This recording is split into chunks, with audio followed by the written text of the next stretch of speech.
Hello, everyone, and welcome to the Jeffrey Epstein Show. I'm your host, Bobbycapucci, and this is Daily Drop number 172. We talked about the Bradley Edwards book that is getting ready to come out on March 31st called Relentless Pursuit, and we also read a little bit from that book from the author who penned a couple of columns for the Daily Mail as well as the Daily Beast. So we got a little bit of a glimpse into what the book will contain and what we can expect from it. And tonight we get a little bit more of that. In tonight's article from the Daily Mail, we're going to get a little bit more of a glimpse into what we can expect on March 31st when the book comes out. If you haven't pre-ordered your copy of that book, Relentless Pursuit, I highly suggest you do so, because if these few excerpts that we've seen, these teaser chapters that he's let us read, are any indication of what's to come, then we're going to have a real nice addition to the case on our hands here. A story that's going to fill in some blanks for us, and a perspective from somebody who has, been involved in this case from the very beginning. So if you haven't pre-ordered that book yet from wherever you get books from, I definitely think you should. What better time than now when we're all quarantined? I also believe that if you haven't picked up Filthy Rich yet by James Patterson, I definitely think you should grab that book as well, because again, that book delves into the very heart of the Jeffrey Epstein criminal enterprise, and it lays out the facts in a very easy way to follow, and it's a very damning picture of everybody who was involved with Jeffrey Epstein, including the Core Four. In tonight's article, though, it's from the Daily Mail, and the headline is, Socialite, Ghislaine Maxwell groped a 16-year-old girl during a naked massage while Jeffrey Epstein watched. Lawyer who dedicated his life to nailing Prince Andrew's pedophile friend claims in a new book. This article was written by Mark Hookham, and it was for the Mail on Sunday. Socialite co-conspirator Ghislaine Maxwell allegedly groped a teenage girl during a naked massage while pedophile Jeffrey Epstein watched, a new book claims. Maxwell, 58, allegedly sexually assaulted 16-year-old Annie Farmer at Epstein's 7,500-acre ranch in New Mexico, according to the book by Bradley Edwards, a lawyer for more than 20 of Epstein's survivors. Look, there's no doubt in my mind that she did this. Zero doubt in my mind. You want to talk about credible witnesses?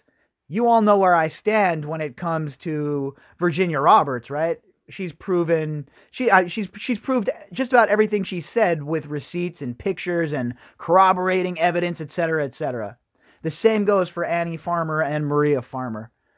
What occurred and what happened to Annie in New Mexico is beyond abhorrent. It is beyond sadistic, and it is beyond gross. And the fact that everybody ignored them when they came forward, Annie and Maria, the fact that they were ignored is such a black eye for the Justice Department, for the FBI, for any local authorities involved, and for anybody who saw this come across their desk and decided to trash it, or decided to not pursue it further, or who decided to just let it die when their superior said, nah, we're not going to pursue this. Are you telling me there's no Serpicos left? The book from which we are summarizing stories in the Mail on Sunday details Maxwell's alleged role in recruiting and grooming underage girls for Epstein. According to some accounts, she was even involved in some of the abuse herself. According to some accounts? How about according to a lot of these survivors? A lot of these survivors have the same stories about Ghislaine Maxwell. And remember, it's not like these girls all got together, they all knew each other, and they came up with this grand story to try and trash Ghislaine Maxwell's name. She didn't need any help with that. Everybody knows who she is and what she is. Everybody that was around her knew. Everybody in her inner circle knew. They all know that she was mean-spirited. She had nothing nice to say about people that were different than her. She is not the kind of person that anybody should be trusting. And to think that Ghislaine Maxwell has the audacity to skulk about and try and act like she is a victim in this, and to act like she should be getting some of this money when all of these allegations are out there hanging over her head, when she's being credibly accused by Annie Farmer, who is, let me tell you folks, okay? There's not much in this case where I can speak on and speak about it confidently, as, you know, because I'm only privy to the information that everybody else is. But I know for a fact that Annie Farmer and Maria Farmer are credible. I know for a fact that what these gals say happened to them. That's my opinion for sure. There is no way anybody can tell me that they're lying about what occurred with Ghislaine Maxwell and with Jeffrey Epstein and how that whole entire thing unfolded. I've spoken with Maria. There is zero chance that I'm going to believe Ghislaine Maxwell is a victim in this case, okay? Zero chance. And again, what this does here, a book like this, when Bradley Edwards comes out and says it, it adds to what the survivors have already said. This is a man who, it's just like it says in the headline, has dedicated his life at this point to bringing justice to these survivors. And that's why I'm adamant about telling you to make sure you get his book. Make sure we support him. Because a man like this, who has been on the front lines battling for people like Annie Farmer and Maria Farmer and Virginia Roberts and the rest of the brave survivors who have come forward, this is a man who deserves our respect. This is a man who deserves our support. And I know that the second I heard that this book was coming out, I had to go out and I reserved it right away because A, the content is incredible so far from what we've seen, and B, you just know that it's going to be explosive. So the fact that Ghislaine Maxwell and her enablers and those who protect her have the audacity to even try and doubt the claims by Maria Farmer, Annie Farmer, Virginia, and the other survivors who have come forward and said that not only was Ghislaine part of the grooming process, but she actually was part of the abuse as well. All we have in defense of Ghislaine at this point is her word, and we know her word is worth nothing. Her word is worth less than nothing at this point. So, look, all we can do is follow the evidence, right? I say that on this podcast all the time. Follow the evidence. Wherever it leads us to, whoever's doorstep it leads to, that is where we're going to go. And the evidence leads directly to Ghislaine Maxwell, in my opinion. There's no other plausible alternate route here. It doesn't lead to anybody else. Who else does it lead to? Jeffrey Epstein? He's gone. But from everything we have heard from all of these survivors, Ghislaine Maxwell was not only a groomer, was not only an enabler, but she also took part in the actual abuse. This lady must be brought in and she must be questioned. It raises serious questions as to why Maxwell, whose whereabouts have been a mystery for months, has never been charged with any wrongdoing. She has always maintained that allegations against her are abhorrent and untrue. Again, I don't believe a word you say, Ghislaine Maxwell. I don't believe a word of it. Not one single word that comes out of your mouth, I believe. Everything's calculated. Everything's based on timing. And it's all about getting ahead of the narrative and controlling the narrative. And if you can't do that, it's about firing warning shots over the bow through your friend Laura Goldman. We've seen that as well. The hacked emails, the latest nonsense. You know, you're not sliding it by me, okay? I see exactly what you're up to. You are not going to be able to manipulate the narrative. That was the past. You were able to do that when you had Jeffrey around and when your operation was still up and running and you were being protected from those on high. Now you're left alone. You're left exposed. And the only reason that you're not brought in yet, Ghislaine, is because people fear the secrets that you hold. Annie Farmer, now 40, helped keep Epstein behind bars last July, giving evidence about her ordeal as a teenager during a bail hearing. The financier, pedophile, was found dead in his cell the following month. Miss Farmer is now suing Epstein's estate and Maxwell in the New York District Court for damages. Yup, 100% as she should, just like the rest of these survivors. Imagine being a 16-year-old girl and you get flown into that desolate-ass ranch that I laid out for all of you. Imagine you're in the middle of nowhere and you get flown in and Epstein's flying you in because he's gonna, he offers to pay for some sort of program for you. He flies you in and everything's gonna be great. And this happens to you. And then, meanwhile, this is occurring and you're stuck at this ranch, nowhere to go. Desolation everywhere, no neighbors to run to, no store to run to. You'd be lucky if somebody drove by the place. And how do I know that? Well, I know that because I was there. I went to the Zorro Ranch. I stood in that driveway. I understand the desolation. And I understand the psychological effect that could have had on these survivors as they were in that situation. And what Annie had to go through at the hands of Jeffrey Epstein and his disgusting friend Ghislaine Maxwell makes my stomach turn. But what I could tell you is this for sure. She's not running. She's not hiding from these people anymore. She's standing up shoulder to shoulder with Virginia and the other survivors, and she's saying no more. No more will you get away with your nonsense. No more will you have me hiding in the shadows. Now, the shoe is on the other foot. It's time for Ghislaine to hide. It's time for Ghislaine to be on the run. Like I say, folks, the year 2020 is the year the predator turns into the prey. And it starts right here. And it starts with people like Annie Farmer and Maria Farmer and Virginia. All of these girls that have stood up and said, that's it, I will not be silenced anymore, and I will not be bullied or scared off. My story is important, and I must tell it. And that's what we're seeing right now.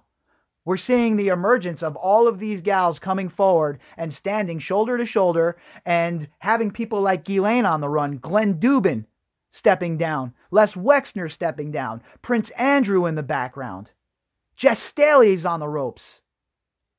And that's all because these survivors had the courage and had the wherewithal and the inner fortitude to keep going, even when the whole map looked bleak. Nobody was believing them. You had the legacy media squashing articles. You think that was easy for these girls? Nobody listening to them, acting like they're liars, like their story didn't matter? But they did. Did they quit? Hell no, they soldiered on. And it's inspiring. It's an inspiring story, and it's a story that must be told. According to Miss Farmer's testimony, detailed in the book, she was flown to the financier, pedophiles, vast Zorro Ranch after he offered to pay for her to attend the summer educational program in Thailand. The book sets out how Epstein and Maxwell took her shopping before returning to the ranch, where the teenager modeled a pair of cowboy boots they bought her. She claims Epstein then said she deserved a massage. She felt uncomfortable because Ghislaine made her get naked before covering her with a sheet, Edwards writes of her testimony. Again, like I say all the time when I'm reading this sort of stuff, it makes me uncomfortable reading it. I really don't like reading this kind of stuff. I don't like imagining it. It's disgusting. It's beyond disgusting. There's words to describe this. There aren't words in any language to describe this. It is the absolute theft of these poor girls' whole entire lives almost. This is a young girl here. We're talking about a 16-year-old girl. And the trauma that was put on her the moment these two monsters roped her in. The moment these two monsters concocted their plan and then put it into action. And Ghislaine Maxwell is still free. Jeffrey Epstein gets on the fast pass to hell. And the only two people who get arrested, the only two people who are looking at charges are two guards at the MCC. It's enough to make you want to scream or pull your hair out.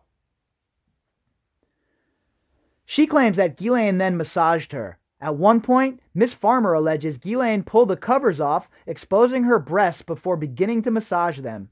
When the massage was over, Miss Farmer says she stood up and realized that Jeffrey had been watching them the entire time. That was another aspect of Jeffrey Epstein. He definitely was a voyeur. He definitely liked to do that as well. You know, any sort of proclivity you can imagine, Jeffrey Epstein had it. He was a very, very sick man, and he did not deserve to be in society. This is a man that should have been in prison, should have been locked away from other people. He was a repeat offender. There was no chance he was ever going to rehabilitate. He should have been given that thing that the liquid that they give you to basically make it so that you have no sexual desire. I guess it's called like chemical castration, I guess is what you would call it. He should have been administered that, because this was a sick man, folks. This is a very sick man who had very, very, very, very, very sick ideas. And not only did he have the ideas, he had the means to kick all of this into action. And this is a man that, as soon as he was reported, he should have been arrested and they should have thrown away the key. Maxwell is accused of recruiting Virginia Roberts, who alleges she was forced to have sex with Prince Andrew when she was 17. The book claims the Clinton family continued to be closely linked to Maxwell even after Epstein was convicted as a sex offender in 2008. A spokesman for Clinton last year said he knew nothing about terrible crimes Epstein had pleaded guilty to or those he was charged with last year. Again, Bill Clinton knew nothing, folks. Not a thing. Bill Clinton was just, an A-class guy.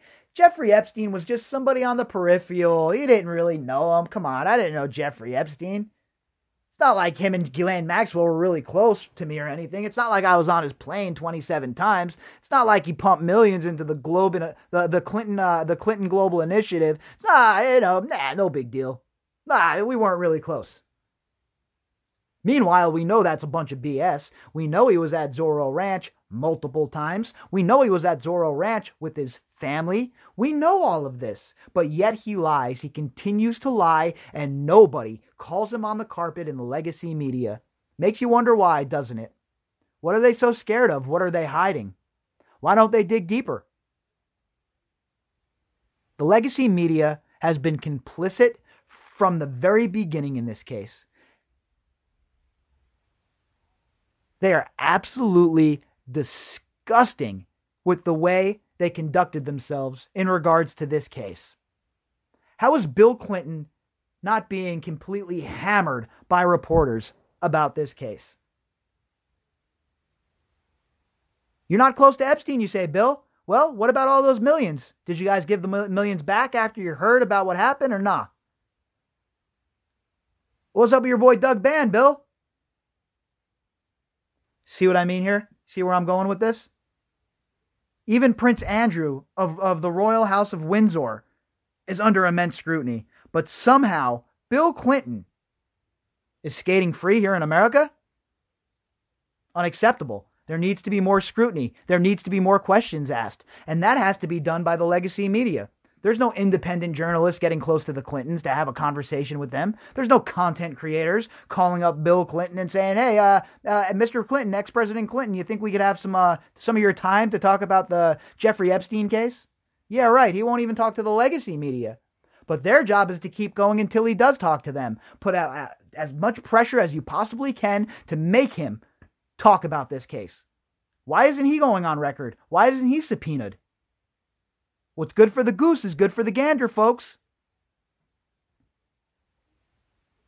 A spokesman for Chelsea Clinton and her husband has said they only became aware of the horrific allegations against Ghislaine Maxwell in 2015. That's a lie, too. Give me a break. They all knew. Jeff Bezos knew. Bill Gates knew. Bezos was still having Ghislaine Maxwell come to his little fireside camp outings or whatever the hell these crazy-ass, weird rich people were doing. Probably out there spirit cooking. These people are crazy, folks. Honestly, they do not live the same way we do. They have a whole different set of rules and a whole different set of norms than the rest of us. And the fact is, All of the people that were in that New York high polite society at the time, all those people that were running in that circle, all of those people turned the other cheek. Every single one of them, including Donald Trump. Every one of them turned the other cheek and let this madman, monster, sick bastard run around and do whatever he wanted because he was rich. And like we heard from the socialite a few weeks ago, maybe a month ago, whatever, in one of the articles, that if you have enough money in the higher crust of New York, it doesn't matter what your crimes were. You're welcomed right back into the circle, right back into the group. Because it's all about status. It's all about wealth, and it's all about the consolidation of power. And if Epstein can be used as a vehicle while he's using you for his own means, then that's fine. That's just how the game is played in the high society of New York. Well, that is when they're not running away from COVID-19 to their mansions in Montauk and to their mansions in the Hamptons, leaving the rest of the people that they're so worried about at all other times, the people they're always talking about how they're showing solidarity with the people. Yeah, right. The second shit gets tough, these people split. This is your ruling class. Take a good look at them, folks. And ask yourselves, are these the people you want to rule over you? Are these the people you want to have access to your children? Because basically they have unfettered access to whatever they want when they get to these levels of power. They start throwing around their money. And you notice all of these people are involved in children's charities as well, huh? Do you think that's just out of the kindness of their heart? Or do you think there are more dark reasons? All I could go by is what the evidence has told us. And the evidence has led us to places that make you want to throw up. People like Jeffrey Epstein, his friends, all of these other people who were in his inner circle, Jean-Luc Brunel, Ghislaine Maxwell, the Core Four, Dubin, all of these people, every last one of them believes that they're above the law. They believe that they're playing on a different playing field than you and I. They also believe they deserve a different set of rules than you and I because they have money, because they have some political influence. Well, I'm here to tell them that the party is over. The two-tier justice system has been exposed for the fraud that it is, and the people are not going to take it for much longer.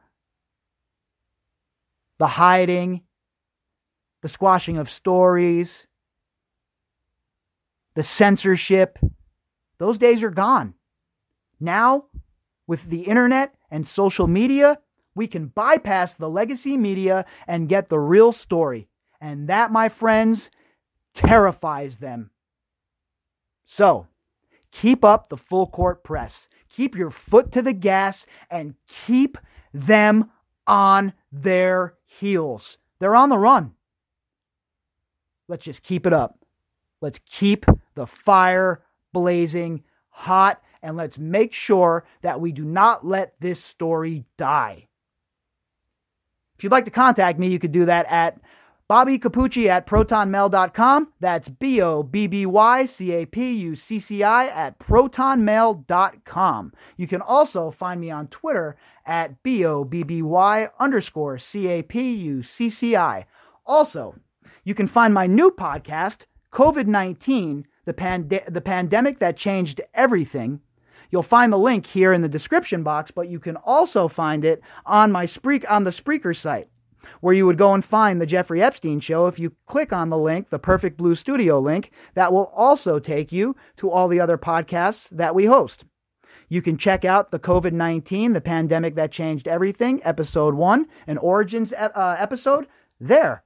And make sure you let me know what you think about that. Let me know if you found it interesting, if you want more content, how much content you think I should pump out with that, daily drops, whatever it may be. I'm here and I'm willing to listen, and I would totally love to hear your feedback about that so I know how much to pump out. All right, everybody, I hope you all have a fantastic night, and I will be back tomorrow with the morning update and our usual daily drop.